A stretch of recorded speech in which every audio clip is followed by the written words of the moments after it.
Praise the lord. ప్రభువైన యేసుక్రీస్తు నామములో మీ అందరికీ శుభములు. అందరూ బాగున్నారా? నా ప్రియ సహోదరులారా, మరి అనేకుల క్షేమం కొరకు తప్పక ప్రార్థన చేస్తూ ఉంటాం. అనేకులు ప్రార్థన అవసరాలు కూడా పంపిస్తున్నారు. మీ అందరి క్షేమం కొరకై మేము తప్పక ప్రార్థించడానికి ప్రయత్నం చేస్తాం. నా ప్రియ సహోదరులారా, గమనించండి. ఈ సమయంలో నేటి హెబ్రోన్ క్యాలెండర్ వాక్యం దగ్గరికి వస్తాం. కీర్తనల గ్రంథము 50వ కీర్తన 15వ చరణాన్ని నేను చదువుతున్నాను. నేను నిన్ను విడిపించదను, నువ్వు నన్ను మహిమపరిచెదవు. నేను నిన్ను విడిపించదను, నీవు నన్ను మహిమపరిచెదవు. ఈ భూమి మీద మానవులు ఉండేదే దేవుని మహిమ కొరకే. నా మహిమ నిమిత్తము నేను సృజించిన నా జనులు. కాబట్టి ఈ భూమి మీద ఆయన మహిమ నిమిత్తం మనం ఉన్నామన్న విషయాన్ని ఎవరు మర్చిపోకూడదు అన్న విషయాన్ని మీకు తెలియజేస్తూ ఉన్నాను. ఈ భూమి మీద మనం ఎందుకున్నామంటే, నా ప్రియ సహోదరులారా, ఆయన మహిమ నిమిత్తం ఉన్నాం.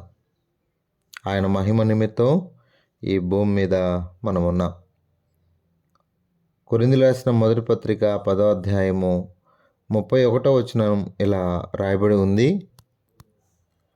మీరేమి చేసినను సమస్తము, అనగా భోజనం చేసినా పానం చేసినా దేవుని మహిమ నిమిత్తము చేయుడి అని చెప్తుంది. ఇదే మొదటి కొరింథీ 6వ అధ్యాయం 20వ వచనంలో, మీరు విలువ పెట్టి కొనబడిన వారు గనుక మీ దేహములతో దేవునిని మహిమపరచుడి అని ఉంది. అర్థమవుతుందా నా ప్రియ సహోదరులారా? కాబట్టి మనం ఏం చేసినా దేవుని మహిమ నిమిత్తం. ఎందుకంటే మన దేహాన్ని మనల్ని దేవుడు కొన్నాడు. తన విలువైన రక్తముతో మనల్ని కొన్నాడు. ఒకవేళ దేవుని మహిమపరచలేకపోతే అపోస్తలుల కార్యాలు 12వ అధ్యాయం 23వ వచనంలో ఎంత భయంకరమైన చావు చనిపోయాడు అక్కడ ఉన్న వ్యక్తి. అర్థమవుతుందా? కాబట్టి దేవుని మహిమపరచనందున అతడు చనిపోయాను, పురుగులు పడి చనిపోయాను రాయబడి ఉంటుంది. కాబట్టి దేవుని మహిమపరచుట మన జీవితాలకు ఎంతో క్షేమము అన్న విషయాన్ని మీకు నేను తెలియపరుస్తూ ఉన్నాను. నా ప్రియ సహోదరు, కొన్నిసార్లు మన జీవితాలకు కొన్ని కష్టాలు, కొన్ని ఇబ్బందులు వస్తూ ఉంటాయి. యోహాను సువార్త 11:4లో మీకు బాగా తెలుసు. లాజరు విషయంలో లాజరుకు ఒక వ్యాధి వచ్చింది, దాని ద్వారా చనిపోయాడు.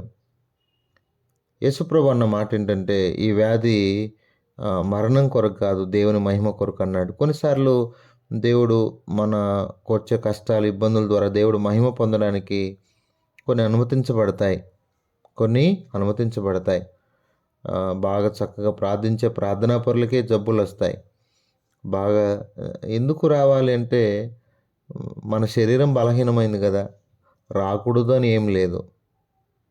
శరీరం బలహీనమైంది, తీసుకునే ఆహార పదార్థాలు పాడైపోయాయి, ఇక అంతా కలుషితం అయిపోయింది. మరి శరీరం పాడైపోకేముంది? ఇది నిజమే.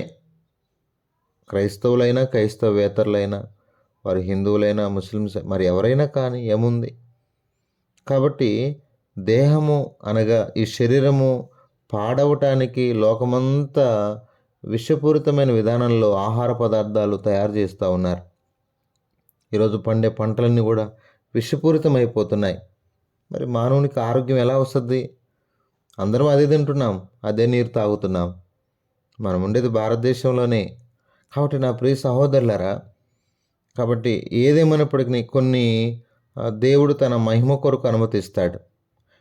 ఆయన మహిమ నిమిత్తమై. కాబట్టి అంటే అలానే చంపేస్తాడా బ్రదర్ అని అనుకోవద్దు. చంపడానికి కాదు అది. ఒకవేళ నీకు ఏదైనా అనుమతించబడింది, నేను చంపేయడానికి కాదు. దాని ద్వారా అనేకులు, ఎప్పుడైతే లాజరు సమాధి నుంచి బయటకు వచ్చాడో, యేసు వెంట అనేకులు వెళ్ళారు. ఆయన మహిమను వారు చూడగలిగారు. ఆయన గొప్పతనాన్ని, ఆయన పునరుద్ధాన శక్తిని వారు చూడగలిగారు.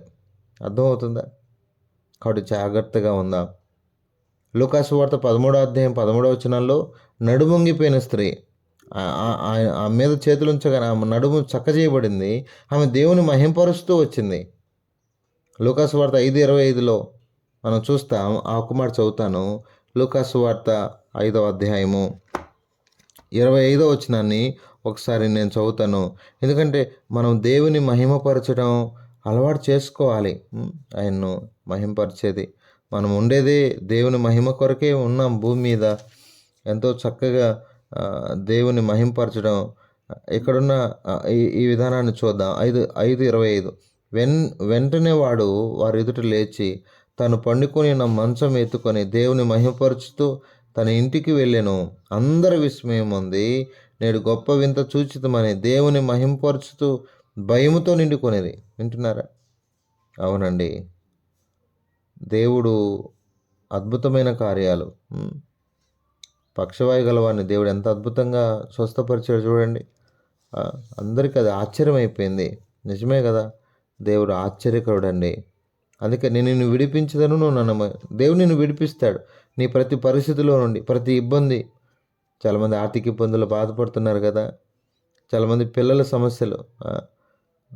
తల్లిదండ్రులు విశ్వాసులుగా ఉంటారు, పిల్లలేమో సాతానుకు అవకాశం ఇచ్చి ఉంటారు. చాలా సఫర్ అవుతుంటారు ఈ విషయంలో, ఎవరికి చెప్పుకోలేక. ఎవరికి చెప్పుకున్న బాధ ఎవరు తీర్చగలరు? దేవుని బిడ్డ, నీ బాధ అంతా దేవునికి తెలుసు. నువ్వు కూడా ఒక సుసన్న విసిలి వలె, జాన్ విసిలి కొరకు సుసన్న విసిలి ఎలా ప్రార్థించింది అలా చెయ్యి, దేవుడే కృప చూపుతాడు. ఇక మనం చేయగలిగింది ఏమీ లేదు. కాబట్టి దేవుని మయంపరచాలన్న ఆశ నీకుంది కనుక గలతీ 1:24 ప్రకారం అక్కడ ఏం రాసి ఉంటుందంటే, నన్ను బట్టి వారు దేవుని మహింపరచడని. మనల్ని బట్టి, మన కుటుంబాన్ని బట్టి, మన పిల్లల్ని బట్టి, ఇదిగో నేనును నాకు ఇచ్చిన నా పిల్లలు సియోను కొండ మీద సూచనలుగాను మహత్కార్యములుగాను ఉన్నామని యెషయా చెప్పగలిగాడు. మనం కూడా చెప్పే స్థితిలోనికి ప్రభు మనల్ని తీసుకొని వచ్చునుగాక. మన దాని కొరకు అలా దేవుని మహిమ కొరకు, మన సొంత మహిమ, సొంత ఘనత వాటి కొరకు కాదు మనం ప్రయాసపడాల్సింది. దేవుని మహిమ నిమిత్తమే మనం ఉన్నాం. కాబట్టి ప్రభు మనల్ని విడిపిస్తాడు, మనల్ని రక్షిస్తాడు, మనల్ని ఆదరిస్తాడు, మనల్ని అన్ని విషయాల్లో తప్పిస్తాడు.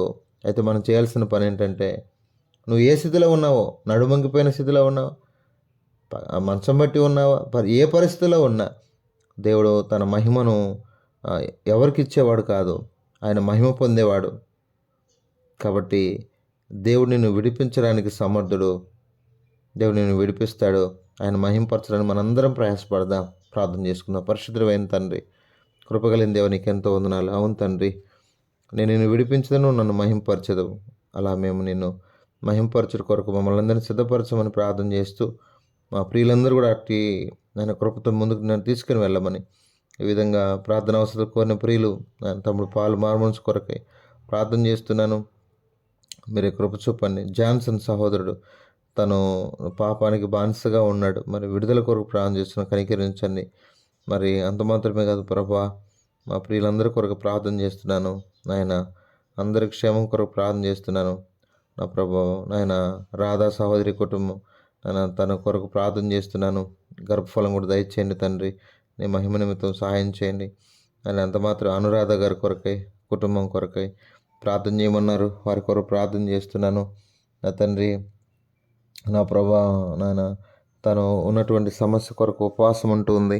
మీరే నాయన తన అవసరాల అక్కర్లన్నీ తీర్చమని ప్రార్థన చేస్తున్నాను. ఉదయగల తండ్రి, ఆయన సమృద్ధి గల చోటుకు తను నడిపించమని ప్రార్థన చేస్తున్నాను. ఈ విధంగా అంత మాత్రమే కాదు నాయన, నా ప్రభా నాయన, నా తండ్రి నాయన, మా ప్రియులందరి కొరకై మీ సన్నిధిలో వేడుకుంటున్నాను. భాస్కర్ బ్రదర్ కొరకై, పరమేశ్వర్ బ్రదర్ కొరకు ప్రార్థన చేస్తున్నాను. మరి అంత మాత్రమే కాదు తండ్రి నాయన, నా ప్రభా నాయన, నా తన జ్ఞాపకం చేసుకునండి నాయన. నాయన ప్రసాద్, కుసుమ ప్రసాద్ వారి కుటుంబం కొరకు ప్రార్థన చేస్తున్నాను నాయన. నా తన ప్రభ నాయన, నా ప్రభ రిటైర్మెంట్ అమౌంట్ విషయంలో నాయన ప్రభా నాయన, కొంతమంది నాయన వాసు రాని అని అడుగుతున్నారు. ఆ విషయం నాయన ఏ అమౌంట్ అయితే రావాలో సాయం చేయండి. కృపలో జ్ఞాపకం చేసుకునండి. రాజారావు గారి కొరకై, మనోహరరావు గారి కొరకై నా ప్రభు గతంలో ప్రార్థన అవసరాలు కోరిన ప్రియులందరూ కొరకు ప్రార్థన చేస్తూ, మా ప్రియ చెల్లి కెజియా కొరకై తన అవసరతల కొరకు ప్రార్థన చేస్తున్నాను. మీరు కృపదయ చేయండి నాయన. ఈ ఇయర్ ఎండింగ్ మినిస్ట్రీ కొరకు ప్రార్థన చేస్తూ ఆదరించమని యేసు ప్రభు నామములో ప్రార్థన చేసి అడిగి వేడుకుంటున్నాం తండ్రి. ఆమెన్.